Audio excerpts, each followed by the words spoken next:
that my wife Janelle and I started after the passing of our son Noah. On August 21st, Noah died as a result of fentanyl poisoning. More specifically, illicit fentanyl poisoning.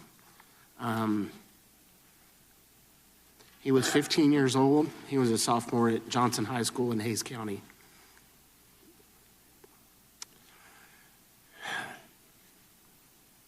He was murdered by a drug dealer selling counterfeit Percocet pills.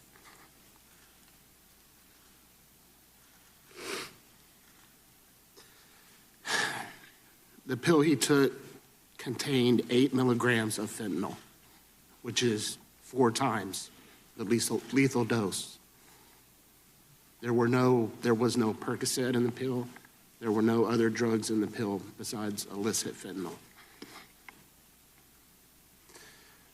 Noah was the 3rd victim in less than 2 months in Hays County from illicit fentanyl.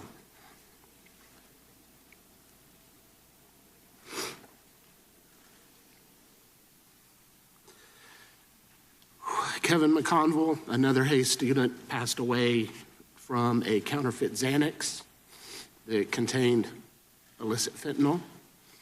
And Ryan Garcia, also of Hays CISD, passed away from a counterfeit Percocet pill. Since then, we've attended many seminars and summits, one by the DEA in Houston, Texas. So now we're very familiar with all of the information regarding illicit fentanyl. Illicit fentanyl is primarily manufactured in Mexico by the drug cartels and smuggled through our southern border. And it is true that most seizures happen at border checkpoints. I believe 60% of all fentanyl seized last year was in San Diego and Imperial Valley. However, due to the lethality of this drug, any amount smuggled in a backpack or a fanny pack or even in somebody's pocket can be enough to kill thousands of people.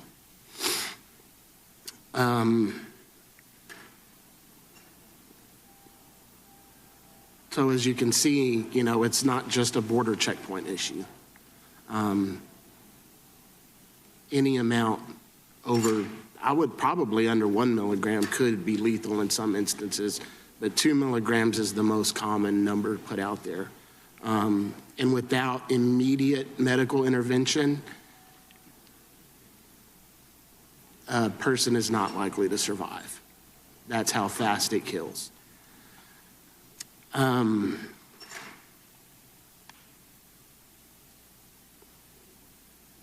In our activism work, we've come across several families that have also lost their children to this illegal drug or this illicit drug. And it's both sides of the political aisle. For us, this isn't a political issue. This is an issue about the safety of our children and the citizens of this country.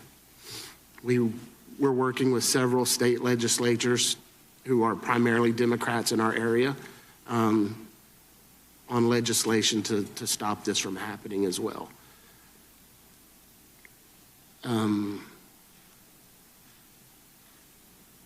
So it's a definite problem that's impacting our communities. I don't have time to read the names, but in the 5 months since Noah's passing, we've met 28 other families who've lost primarily teenagers to this drug.